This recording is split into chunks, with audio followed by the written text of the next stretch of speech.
Okay, time to shit talk Balan Wonderworld. I know the game is $40 now, but it doesn't change the fact that this shit was priced $60 USD when it came out a fucking year ago. It's disgusting.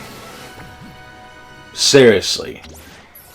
As much as I liked Balan, I would not even consider paying full price for this. Not even $40 is enough to warrant the gameplay that's in this game. But if people are going to defend Activision prices, whether it be for something like Sakiru Audio, or even as something as shitty as modern day COD, I don't want to fucking hear it. This game is nowhere near polished enough to be worth the $60, even if it has former good devs Square Enix and one Yuji Naka.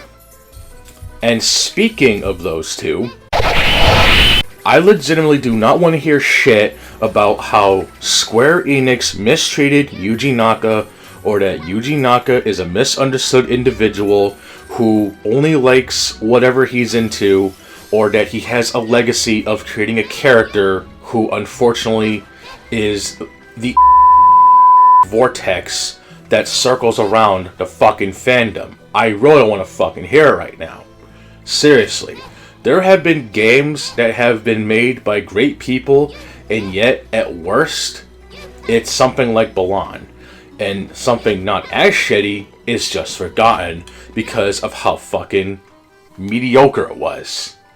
Seriously, you don't see people looking at that fighting game that John Tobias made, that original Xbox exclusive game. It may not be nowhere near as interesting as Mortal Kombat, but, you know, it was something. Or look at other games that have been made by co-creators of something magnificent. Even something like Super Dragon Ball Z, not the actual anime, because it has Z in it, the arcade and then ported to PS2. That game had a hand by the dude who made Street Fighter 2. And that shit is nowhere near as polished as Street Fighter 2. And yet nobody was enough to defend those fighting games because they were made by great legends who did great things. Not even Pokken Tournament gets this much defense because it's actually made by Namco, and despite being just one release, you know, at least on the platform at least, you know, one release on Wii U and a complete edition on the Switch, still sold for full price, but whatever. People somehow seem to defend the woes of development history that is from Square Enix and Yuji Naka because one mistreated the other only to find out that the other got himself screwed over because of some nonsense. I don't want to fucking hear it. Really shitty analogy time, but if you're handing in an essay to a teacher, it doesn't matter if you got robbed or if your computer got a virus or whatever. If you don't turn in that paper on time, or you turn in a paper that you half-assed, they don't care how much of a shitty life you had. They expect you to turn in a paper, and if you didn't do a good job on it, you're not going to get a passing grade, even if you've been dealt the shittiest hand of your life. People really shouldn't give Square Enix the benefit anymore, but because people wear red rose-tinted glasses, they have some of the shittiest Stockholm Syndrome I've ever seen. And I don't say that lightly, because apparently Square Enix is making Final Fantasy 16, and we all know how fun the last one was, and yet what did they do between 15 and 16?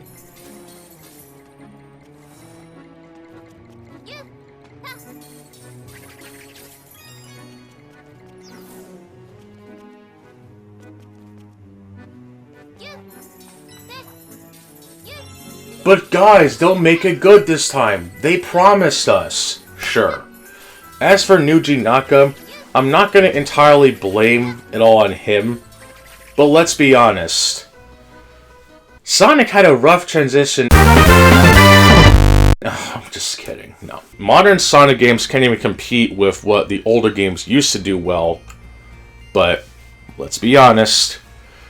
there are only a handful of games that are actually bad, and it's not just because they were on the PlayStation 2.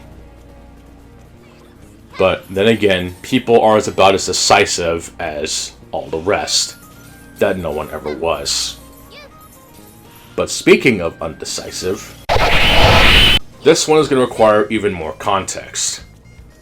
The game does throw you a bone with checkpoints, even though some people say that the game doesn't really give you that many checkpoints.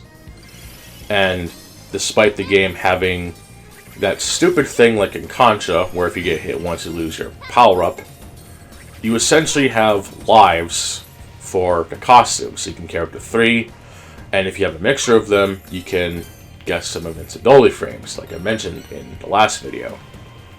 But here's the thing. Some boss fights are pretty easy, the others are not. The final boss is the only fight in the game that actually has 2 phases. And I'm not gonna lie, it actually took me some time to figure out how to deal with the annoying shit from the final boss. Because, spoiler alert, only one of the costumes actually helps you fight the boss. That I'm just retarded. And the one phase you might think you actually have to do something, it doesn't really do anything. And even when the boss goes all Dark Eater Midir, second phase, Godzilla laser attack anyway, I can't quite possibly imagine what happens if you manage to fuck that up. Because I sure as have a video showing exactly that. The game at times doesn't really know how to convey its difficulty, because you have platforming, of which you have abilities of which you can't jump with, and at times the game is extremely easy. You have infinite lives, you can stock up on costumes, in which the only ones really worth stocking up on are the Airwalk Cat and the Frost Fairy, since they both have the Hover Walk, one of which lets you move in a horizontal distance longer, while the other lets you move vertically, but not as much as the horizontal one. And one of the secret abilities, pre-post-game content, does let you do a double jump, which is extremely important in a 3D platformer. Almost every other ability is either useless or very situational. Not as bad as Mega Man ZX Advent, but still kinda shitty that you have at least 80 costumes, and yet only a handful of them are actually useful. Tier list coming soon, once I actually platinum the goddamn thing. Because, you know, you can't criticize the game unless you've beaten it and or done everything the game asks of you. Sure. I felt that at times the game was rather easy, which isn't necessarily a problem, but when the game actually starts to becoming challenging, I kind of wish that the game was a little more challenging in certain bits. Not trying to kick me in the gonads levels of challenging, but just something that doesn't give me a reward just because I did something trivial. I think a lot of people had this same issue with Super Mario Odyssey, where the moons... Some moons are actually pretty easy to get, others not so much, and yet it kind of ruined the flow of that game. But Mario is the best game ever, dude. Let's start with the story. What story? Okay, I'm kidding. I won't go there today.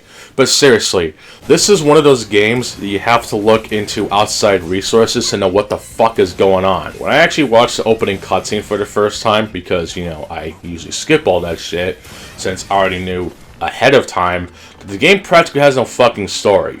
You play as a bastardized child, I think, of which you can choose between 2 different body forms, of which they're already given names, by the way, and no, the skin color doesn't fucking matter. You essentially play out one of these characters, and you never really see the other one running up until the ending. And the characters speak, I'm guessing, some fictional language like it's Klonoa, or just Japanese.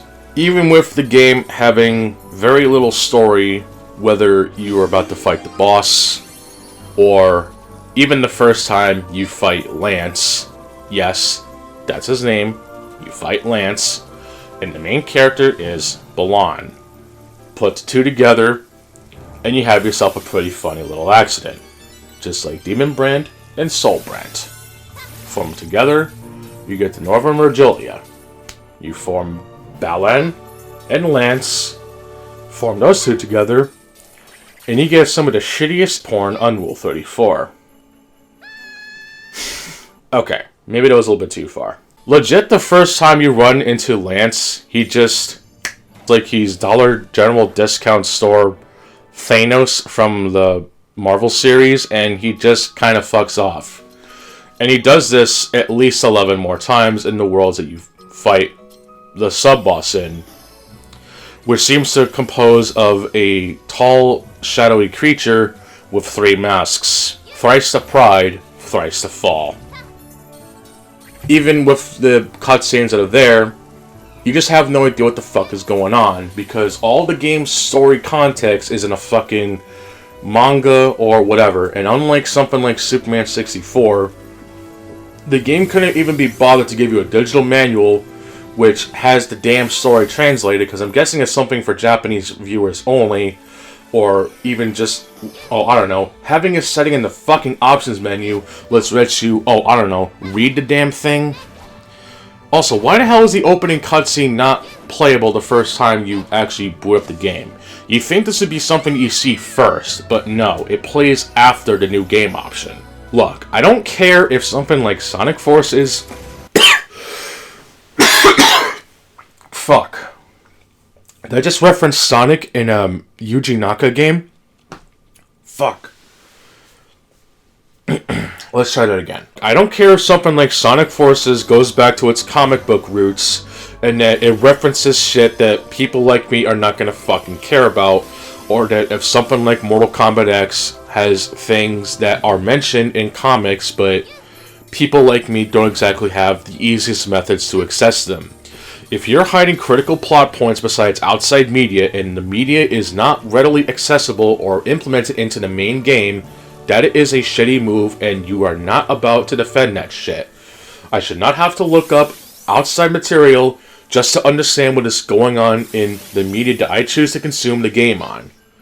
Seriously, Sonic Forces is 5 years old, maybe going on 6 of this recording. I should not have to read up Archie, IDW, whoever the fuck makes this shit now, just to understand blatant references to those comics, which are apparently canon, but yet they never once bothered to implement it in the shit that matters. The games. And yet you people get mad at the person who doesn't like anything American Sonic.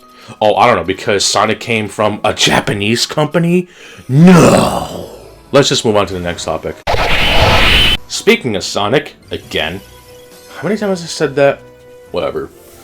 The sub-objective is one of the things that the game encourages you to do, but even I'm not sure myself if it's even necessary, despite having the super secret unlockable, as it was once called in a good video game called Mortal Kombat.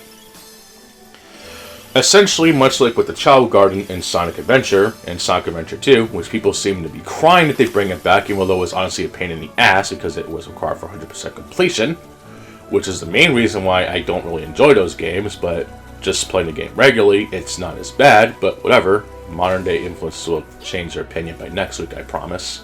The Tims, I believe they're called, have this fucking weird-ass fetish for these rainbow drops, and you have to drop them off at these color-coded flowers, I guess, in order to feed them, and you watch this number go up, and the higher the number, the more of this tower, I guess, gets built. The tower is not once explained on why you're doing it. You're just told to build it, and that's basically it. The game is about as vague as Dark Souls in that aspect, and that's kind of scary. You're just told to do something, and you're not really told why. My god, no wonder why people are such fucking sheep. They follow a trend, and they parrot their YouTubers' favorite opinions. Balan could at the least try to explain why it's important to do this, and why you need to do this. To give credit, you don't need to fill this sub-objective to beat the game, but yet you're kind of going to have to, considering the nonsense that comes with the main part of the video game. I think Yuji Naka has a really shitty knack for designing his games in the most absurd way possible.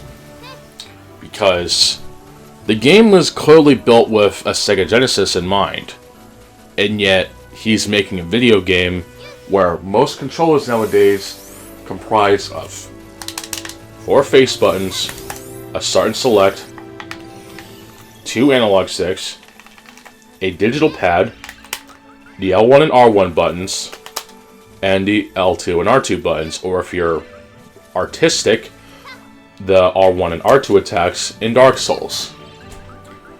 Balan Wonderworld, for a reason, has every fucking button do the jumping attack. Yeah, jumping attack. Fuck it. Every fucking button in Balan, except for the bumpers, does the exact same thing, which is confirm, or if you're pushing start. Okay, so 4 buttons. So basically a Sega Genesis controller with analog sticks, which is more of a bastardization than that Japanese PlayStation 2 controller that's a fusion dance of the Sega Saturn and, well, the PlayStation 2. Very rare, apparently, and RIP. The controls in Balan are probably the most annoying part of the game, and not to mention that the 80-plus costumes make some abilities actually override your basic ability to jump. Honestly, I could put up with all the nonsense that Balan has if it weren't for the fact that the game does override your ability to jump with some of the costumes. Not to mention that a lot of the costumes in this game are kind of fucking pointless. Seriously. You have 81 costumes, and yet almost all of them are identical, so it's kind of like the original Mortal Kombat games, where almost every character plays exactly the same, except for 1 or 2 different special moves. That is sad as fuck. Honestly, if the game was shipped with a special controller, kind of like a Resident Evil 4's chainsaw controller, maybe it wouldn't be so bad, because, you know, you have the 1 button to jump, the 2 buttons to cycle between your costumes, and obviously your pause button, and the 2 analog sticks, since, well, it's a 3D platformer, so you kind of need to have something that lets you move your character, move the menu with the D-pad, and move in the camera when the time is ripe. And yet, Yuji Naka couldn't even be bothered doing that, considering everyone loves to, you know, cream themselves with the fucking visuals, which I'm not going to talk about, because to a real gamer TM, visuals do not matter to a real gamer TM. It's all about the gameplay from here on out. Yes, I could go on about how they're really nice looking, but let's be honest, the gameplay is all that matters in Balan, and the gameplay in Balan, while not completely horrible, it just has so many failed proper exciting ideas and execution that it just kind of ends up being a really shitty game in the long run. And I'm not about to be falling for bias when I could probably play this and get more out of enjoyment than playing Elden Ring, but do I really want to suffer with a game that has shitty controls and even shittier QuickTime events? If people want to praise the likes of RE4, calling it the greatest game ever made, then I'm just going to make this quick because it does not deserve my wrath. You have to line up Balan's shadow with the image in the thing. You don't even actually control Balan, despite, you know, being the titular character. And you're essentially watching a fucking cutscene play out, and if you don't get an excellent rating, you don't get a fucking gold statue.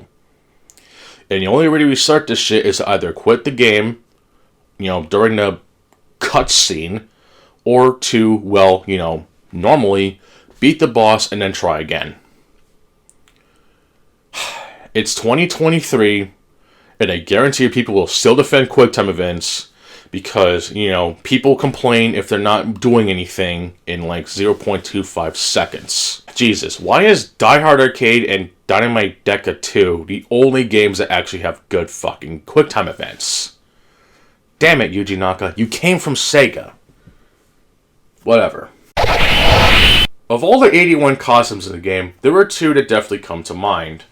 The console-specific costume and the Balan costume. At least, I think that's what it's called. The Balan costume. I don't know. I actually tweeted about this, I think. And if I don't, then I don't care. Don't quote me on that.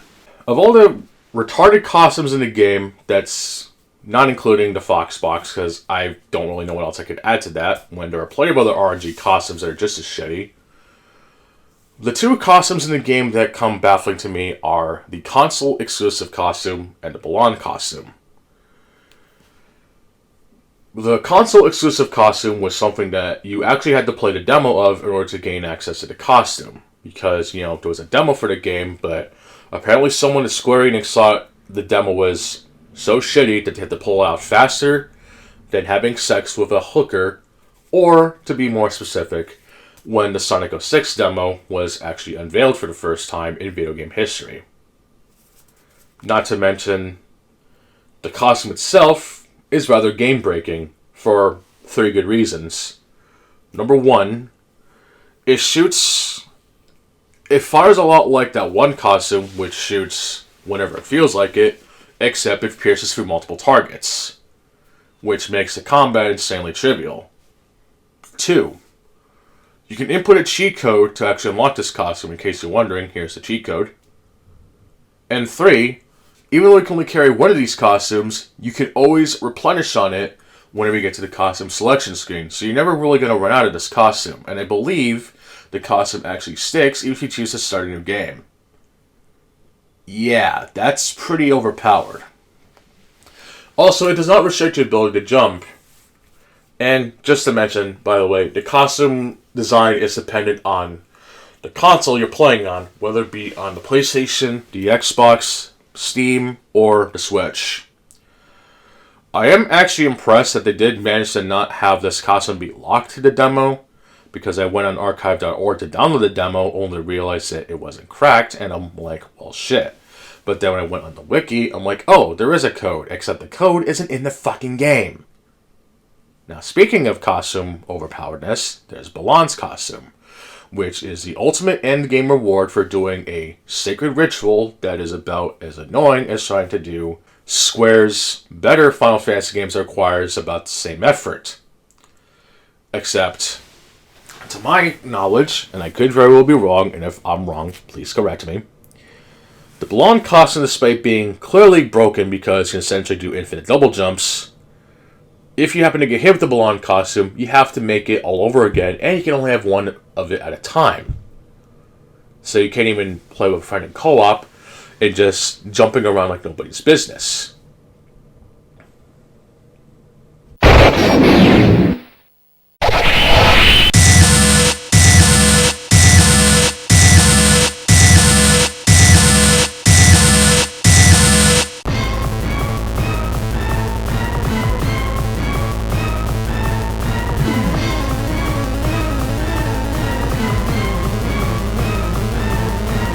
Of all the things I don't like about this game is the fandom, because anything that is associated with Sonic is immediately doused into the autism vortex I mentioned prior. And what the hell do I mean by autism vortex? I know it sounds like a really shitty thing to say. For so many fucking decades, people will complain about the dumbest things in a Sonic game. And even when people try to give legit criticism, they're lumped into the same shitheads who bitch about the most trivialist of things. Like, when people complain about the rough transition to the 3D era, which is complete bullshit. Because Mario transitioned to 3D era and he's doing completely fucking fine. So that argument is about as retarded as the fan base. But what sucks even more is that the fan base for Balan, at least from what I've seen on the likes of Twitter, which is probably not a good idea to look, by the way, people will sing the praises of the 10 out of 10 sandwich. Because, you know, the music, the cutscenes, the visuals, the graphics, the costumes in the game, all 81 of them. Every single thing about the game is praised except for the fucking gameplay, which is the most important part of a video game. And yet anyone who dares criticize the game is met with this horse shit, and I'm fucking sick of it. I'm not going to deny myself. I did not hate playing Balan as much as I would have, considering that I've seen Dark Lord Shadow 1's review of the game, and I thought, man, if he says the game sucks, then it surely sucks. Kind of like what Nintendo Power used to be back in the day. But, you know, as I've always been told, never judge a game unless you actually play it yourself, and guess what? I actually did. And the thing that sucks is that unlike a certain open world video game made by Japanese developers who are about as stubborn as your father, I actually wanted to play Balan because I was extremely curious in the game. Seeing as the game was a collectathon, much like other games of Days of Future Past, and seeing that the game has potential even if it is behind the man who made Sonic the Hedgehog and Square Enix, shittiest company ever now, it doesn't hold the fact that even if I were to actually release this damn thing, and show my hopefully honest opinions on this game, people will just take it as me complaining about nothing or me getting mad at people because I dare to strike back at people who think I'm just being an asshole.